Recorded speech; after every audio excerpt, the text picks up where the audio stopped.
How's it going, guys? Today we're going to be reviewing and comparing all three of these Dreo heaters. Over here we have the H3 Slim, then we have the Dreo Atom 316, and then the standard Dreo Atom. These are all capable of 1500 watts, but obviously if you go into the lower power modes, you're not going to be consuming that much electricity. That is just the max output for all three of them. In this video today specifically, we're going to be comparing the features. We've been doing a bunch of different tests like heating tests and all that, but today we're focusing in on just the features and what you guys could expect to get inside of the box. So with that being said, we're going to go ahead, change the camera angle up and give you guys a really close look at each of these heaters. So up first, we're going to take a look at this Dreo H3 Slim. This is a really unique designed heater because this one actually has a tower fan system. So instead of having just like a normal fan, it is a big cylinder with a bunch of blades that rotates right there. So it definitely is not quite as loud, but it still gives you a ton of airflow. So I've been using this one in my master bathroom lately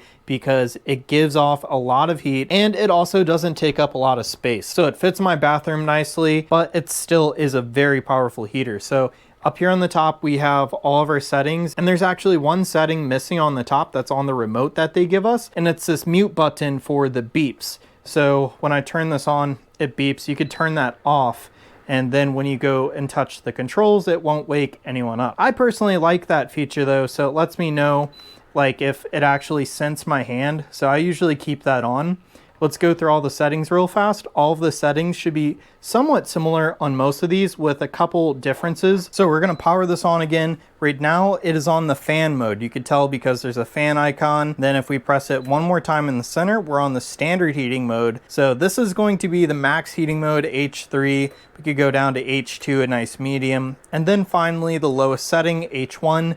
And this is usually my go-to because H3 is very powerful. Let's keep it going though. This is our thermostat, and yes, they all do have thermostats, which is super cool. So you guys could set this to what temperature you want the room at, and it'll automatically turn off as soon as it reaches 80 degrees there. So it also rotates, so you can press this button right there and it'll start oscillating. And then we even have a timer, and the timer, let's see what it goes up to. I believe it's 12.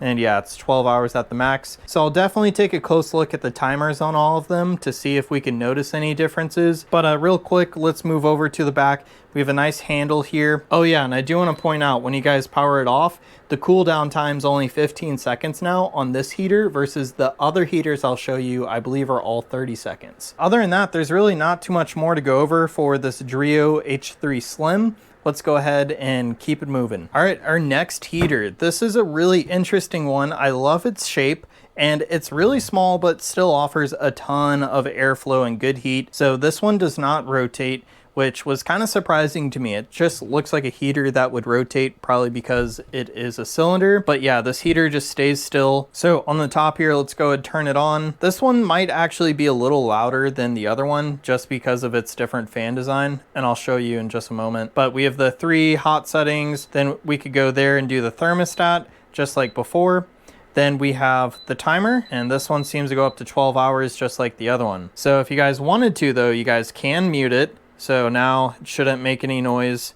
And yeah, the power off for this one was 30 seconds, as you guys could see there. So it is a little different than the H3 Slim. On the back here, we no longer have a removable filter, but we do have a very large open vent design. So it shouldn't get clogged easily, and you could see the fan in there. It kind of looks like the fans that they use in PCs. So that's what they're working with there, and it honestly has great airflow. This thing has always been pretty impressive for its size at least. So this was the Dreo Atom 316. Let's look at the original Dreo Atom. So this heater is a slightly older design, but it definitely is still really cool and gives you almost all the same features as the original one. So let's go ahead and turn this on. As you guys could see, it has a very similar setup. We have the screen on the front here and then the same buttons on the previous one, but this heater rotates. And to me, that's kind of surprising because it's a rectangular heater with a rectangular base, and it does have a 30-second cooldown once again. But when you turn it off, it will just kind of pause right there. So the base doesn't automatically fix itself. You guys will have to kind of time it right. So let's go ahead, let it rotate, and now I stopped it. So it's still like not perfect, but it's close enough. Once again, we have a 12-hour timer, so let's keep this going. Just like the other two, we have a different remote, but it does all of the same stuff. We have the rotating button, the mute icon, and of course we could go through and go to the thermostat. That's still on this heater, which I love to see. And then we have the normal fan mode, which is also on all three. So overall, these are very similar heaters, but there are a few differences, and especially when it comes down to the size and shapes of these, there's some big differences. So hopefully this was pretty helpful for showing you guys all the features on these heaters.